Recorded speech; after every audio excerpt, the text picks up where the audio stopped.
स्वागत है आपका कहानी वृक्ष में। आज की कहानी का शीर्षक है पंखों में बसी परछाई, भगवान की खोज। बहुत समय पहले एक सुंदर जंगल था, हरितवन। वहां हर प्रकार के पक्षी रहते थे, तोता, मैना, हंस, कोयल, गिद्ध और चिड़िया रानी। हर सुबह पक्षी मधुर गीतों से जंगल को जगा देते और शाम को प्रभु का भजन करते। पर एक दिन एक छोटी सी गोरैया चिंतित होकर आई और बोली, क्या भगवान सच में होते हैं? अगर होते हैं तो हमें कभी दिखते क्यों नहीं? जंगल में सन्नाटा छा गया। सभी पक्षी एक दूसरे को देखने लगे। तोते ने कहा, हमें खुद भगवान को खोजने निकलना चाहिए। सभी पक्षी तोते की बात पर सहमत हो गए। एक खोज यात्रा तय हुई, भगवान की तलाश में पंखों का काफिला। हंस ने सभी पक्षियों का नेतृत्व किया क्योंकि वो सबसे ज्ञानी था।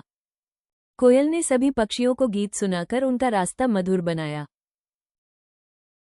चील ने ऊंचाई से सभी पक्षियों को दिशा दिखाई। और नन्ही गोरैया बस मासूम सवालों से सबको सोचने पर मजबूर करती रही। सभी पक्षियों ने उड़ते उड़ते पहाड़ों को पार किया। अब वो सभी रेगिस्तान को भी पार कर गए। बहुत तक गए, पर बिना हार स्वीकार करे समंदरों को भी पार कर लिया। लेकिन भगवान कहीं नहीं दिखे। एक सूखे पेड़ पर उन्हें एक बहुत बूढ़ा पक्षी मिला। उसकी आंखों में गहराई थी। गोरैया उनके पास गई और बोली, दादाजी, क्या आपने भगवान को देखा है? बुजुर्ग पक्षी मुस्कुराया और बोला, तुम जिसे बाहर ढूंढ रही हो वो तो तुम्हारे भीतर है।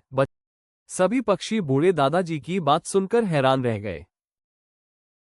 बुजुर्ग पक्षी ने सभी पक्षियों से बोला, जब तुम माँ के लिए खाना लाती हो, जब तुम माँ बनकर अपने बच्चों के मुंह में खाना डालती हो, जब तुम सब मिलकर किसी घायल को सहारा देते हो, जब तुम गाते हो बिना स्वार्थ, तब भगवान तुम्हारे हर पंख में होते हैं। बुजुर्ग पक्षी सभी पक्षियों से बोला, भगवान बाहर नहीं, भीतर की करुणा और सेवा में है।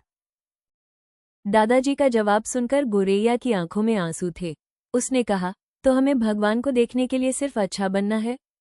बुजुर्ग दादाजी बोले, हाँ बच्ची, और जब सब अच्छा बनेंगे तब भगवान हर जगह दिखेंगे। गौरैया और सभी पक्षी अब जंगल लौट आए। अब वे पक्षी केवल गीत नहीं गाते थे, अब वे दूसरों की मदद करते, प्रेम फैलाते, बीमारों की सेवा करते। और एक दिन गोरैया को अपने ही दिल की धड़कनों में एक मीठी सी आवाज सुनाई दी,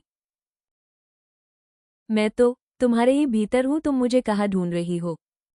बच्चों, बताओ तुम सबको ये कहानी कैसी लगी? अगर आपको चिड़िया की खोज नामक कहानी पसंद आई हो तो इस कहानी को लाइक करो, कहानी वृक्ष चैनल को शेयर करो और सब्सक्राइब करो। धन्यवाद।